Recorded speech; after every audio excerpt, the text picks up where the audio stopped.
जय मां गायत्री। कैसा था पूज्य गुरुदेव श्री राम शर्मा आचार्य जी का बचपन। बाल्यावस्था में ही उनके साधना के बीच कैसे प्रस्फुटित हो गए, जानते हैं इस वीडियो में। शैशव काल से ही परम पूज्य गुरुदेव की उस साधक स्वरूप के बीजांकुर प्रस्फुटित होते दिखते हैं, जिनके कारण उन्हें दिव्य मार्गदर्शक सत्ता को आमंत्रण देने योग्य समर्थता प्राप्त हुई। इस वर्ष की आयु से ही यह ऊहापोह मन में चलता रहा कि साधना से सिद्धि का सिद्धांत सही है या गलत। इसका परीक्षण उनने स्वयं पर किया। सारे सुयोग वैसे ही बनते चले गए एवं संकल्प को प्रयास रूप में परिणत होने का योग भी मिल गया। गुरुदेव के पिताश्री संस्कृत के विद्वान थे एवं महामना मालवीय जी के सहपाठी थे, घनिष्ठ मित्र भी थे। यज्ञोपवीत संस्कार कराते समय उनने कई उपदेश दिए जो उन्हें सतत याद रहे। वे उन्हें चिंतन के लिए उत्तेजित करते रहे। उनने कहा था, गायत्री ब्राह्मण की कामधेनु है, वह अभीष्ट फल प्रदान करे। इसके लिए श्रद्धा, प्रज्ञा और निष्ठा का अवलंबन लेना जरूरी है। बात याद तो हो गई, पर दो बातें समझ में नहीं आई। एक ये कि ब्राह्मण बनने के लिए क्या करना होगा, क्योंकि बताया ये गया था कि गायत्री ब्राह्मण की कामधेनु होती है। फिर वे तो ब्राह्मण परिवार में ही जन्मे थे। ब्राह्मोचित नित्यक्रम भी पिता द्वारा दिए गए प्रशिक्षण अनुसार बचपन से ही सीखते आ रहे थे और करते आ रहे थे। ऐसी दशा में पुनः ब्राह्मण बनने का प्रश्न कहाँ से उठता है। दूसरा प्रश्न उनके दिमाग में उठा कि श्रद्धा, प्रज्ञा, निष्ठा का अवलंबन लेना जरूरी है। इसका क्या तात्पर्य हुआ। बनारस से आगरा लौटते हुए रेल में जितना भी अवसर मिला, वे अपने पिताजी से इन्हीं दो बातों के संबंध में कुरेद कर पूछते रहे। उनने बाल जिज्ञासा का समाधान इस प्रकार किया, जिसे 10 वर्ष की बाल बुद्धि भी भली प्रकार से समझ सके। जो नहीं समझ में आया उसे उनने दोबारा पूछा। उनने बताया जो वो चाहते थे। संस्कृत के प्रकांड विद्वान व सरस अंतःकरण वाले पिता ने बालक की हर शंका का समाधान कर साधना के प्रति न केवल रुचि जगा दी, अपितु गायत्री का मर्म समझाते हुए यज्ञोपवीत संस्कार की सार्थकता को उनके रोम रोम में पिरो दिया। गायत्री ही जिनका आगे चलकर इष्ट बनी एवं करोड़ों व्यक्तियों से जिन्हें गायत्री साधना करवा ली, ऐसे श्री राम के पिता के सच्चे मार्गदर्शक की वह भूमिका निभाई जो गुरु के साक्षात्कार से पहले संपन्न होनी ही थी। पूज्य गुरुदेव के पिताजी ने कहा कि गायत्री कामधेनु है। इसका तात्पर्य ये है कि वह मनुष्य की समस्त मंत्रों का बीज है, प्रमुख है, वेद माता है। सभी देवताओं, ऋषिगणों, ब्राह्मणों और उपासना परायण महापुरुषों ने इसी का अवलंबन लिया है। यज्ञोपवीत उसी की दिव्य प्रेरणाओं का सार संक्षेप प्रतीक रूप में पहनाया जाता है, ताकि साक्षात गायत्री माता कंधे पर, छाती पर, कलेजे पर, पीठ पर हर समय विराजमान होने के कारण उस तत्व ज्ञान को समझाती रहें जिससे वे फलित होती हैं और साधक अपनी पात्रता बढ़ाता हुआ सच्चे अर्थों में ब्राह्मण बनता है। सच्चे अर्थों में और झूठे अर्थों में ब्राह्मण होने की बात गुरुदेव को पिताजी द्वारा इस प्रकार समझाई गई कि वंश परंपरा से ब्राह्मण कुल में जन्म लेने से तो वंशानुक्रम प्रभाव होता है, किंतु श्रद्धा, प्रज्ञा और निष्ठा की मनोभूमि बन जाने से किसी भी वंश में जन्मा हुआ व्यक्ति ब्राह्मण बन जाता है। इसके अभाव में वंश परंपरा मात्र मिट्टी के खिलौने जैसी रह जाती है। यहाँ यह बताना प्रासंगिक होगा कि मथुरा पहुंचने पर जब पूज्य गुरुदेव ने सन 1949 में सद्ज्ञान पुष्पमाला के अंतर्गत पुस्तकें प्रकाशित की थी, तो 6 आना सीरीज में एक पुस्तक थी, गायत्री ब्राह्मण की कामधेनु है। पुस्तक को लोगों ने बाद में पढ़ा, लेकिन शीर्षक पर अधिक आपत्ति उठाई गई कि क्या केवल ब्राह्मण ही गायत्री जप कर सकते हैं, वह मात्र उन्हीं को वह फलित होती है क्या।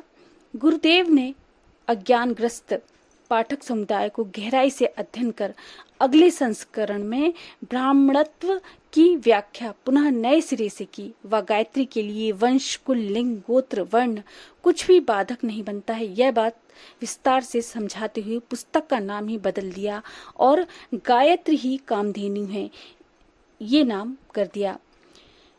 यह परिवर्तन का तत्कालीन समाज में संव्याप्त मूढ़ मान्यताओं व अज्ञान को देखते हुए उचित ही था, क्योंकि फिर इस पुस्तक को ढेरों व्यक्तियों ने पढ़ा व इसके साथ से भी अधिक संस्करण प्रकाशित हुए। प्रत्यक्ष कामधेनु से सिद्धियां प्राप्त होने की जिज्ञासा हर व्यक्ति के मन में होती है। इसी मनोविज्ञान के जादू ने लोगों को सम्मोहित किया व पुस्तक खूब बिकी। यह प्रसंग बिल्कुल अलग है कि उनमें से कितने सही अर्थों में ब्राह्मणत्व को प्राप्त कर गुरुदेव द्वारा गायत्री के तत्व दर्शन को आत्मसात कर पाए। पूज्य गुरुदेव के पिताजी ने आगे और विस्तार से समझाते हुए बनारस से वापसी के मार्ग में बताया कि गायत्री को त्रिपदा 3 चरणों वाली कहा गया है। इसी कारण उसमें 3 व्याहतियां भी लगी हैं। त्रिपदा के कई अर्थ हो सकते हैं, पर जो अर्थ अध्यात्म तत्व दर्शन में सही माना जाता है उसका अभिप्राय यही है कि जीवन में श्रद्धा, प्रज्ञा, निष्ठा को बड़ी गहराई से उतारा जाए। पंडित रूप किशोर जी ने अपने जिज्ञासु पुत्र को मालवीय जी द्वारा बताए गए संकेत सूत्रों को बड़े हितग्राही ढंग से समझाया। पूरी रेल यात्रा में इसी प्रसंग पर चर्चा होती रही। उनने कहा, श्रद्धा का अर्थ है परिपूर्ण विश्वास, ऐसा विश्वास जिसमें शंका, कुशल, तर्क वितर्क आदि की कोई गुंजाइश न हो। प्रज्ञा का अर्थ है स्वविवेक हो सके, किसी से पूछने की कोई गुंजाइश ही न रहे, अपना आपा इतना संतुष्ट हो जाए कि मान्यता को यथार्थता के रूप में देखा जा सके। निष्ठा अर्थात नियमित क्रिया, इतनी सुनिश्चित क्रिया कि उसे सर्वोपरि महत्व माना जा सके।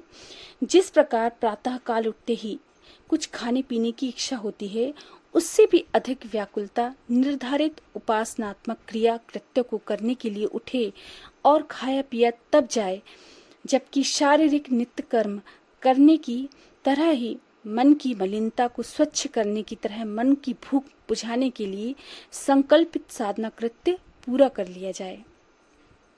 बालक श्री राम पिता की मर्म स्पर्शी विवेचना को सुनते रहे। मनुष्य के 3 शरीर होते हैं, कारण शरीर, सूक्ष्म शरीर और स्थूल शरीर। कारण शरीर भावनाओं का उद्गम है। ये भाव शरीर भी कहलाता है। भावना से ही पाषाण देवता बनते हैं। मीरा के गिरधर गोपाल, रामकृष्ण की काली इसीलिए चमत्कार दिखा सके कि उनके साथ साधक की श्रद्धा भावना अत्यंत घनिष्ठता पूर्वक जुड़ी हुई थी। अध्यात्म में सारा चमत्कार श्रद्धा को है, इसलिए महामना मालवीय जी ने कारण शरीर को बलिष्ठ बनाने का निर्देश दिया। प्रज्ञा सूक्ष्म शरीर में रहती है।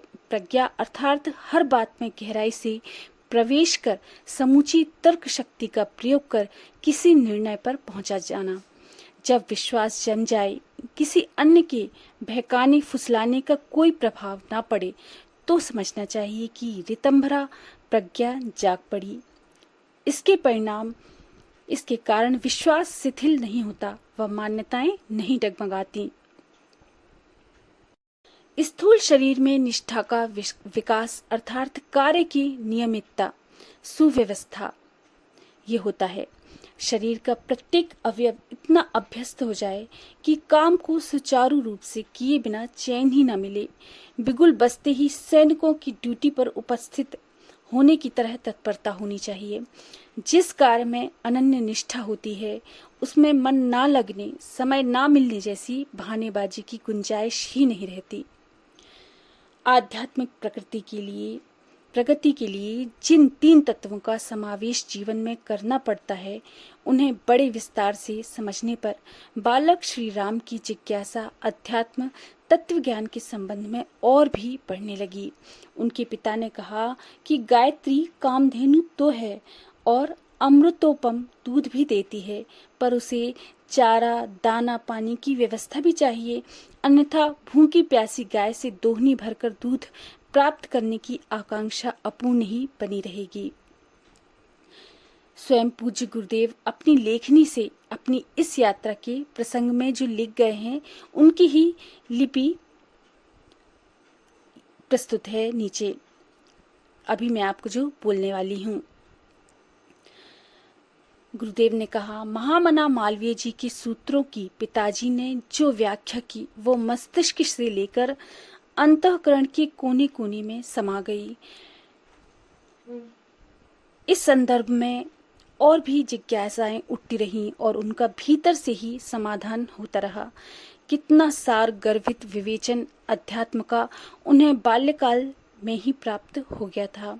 संभवतः यज्ञोपवीत संस्कार के साथ द्विजत्व जो प्राप्त होता है वह अंतर्ज्ञान के रूप में पिताश्री की वाणी के माध्यम से उन्हें प्राप्त हुआ। वह फिर 2 वर्ष बाद पिताश्री के स्वर्गवास के बाद उनकी बराबर परीक्षा लेता रहा। अंततः 15 वर्ष की आयु में उनकी पथ प्रदर्शक गुरुसत्ता ढूंढती हुई उनके पास पहुंच गई। गुरुदेव से दादा गुरुदेव कैसे मिले, कैसे मिलन हुआ 2 आत्माओं का, गुरुसत्ताओं का, इसका वीडियो मैं आपको नेक्स्ट अगले वीडियो में बताऊंगी। तो प्लीज़ देखते रहिए और लाइक करें, शेयर करें, सब्सक्राइब करें मेरे चैनल को। धन्यवाद।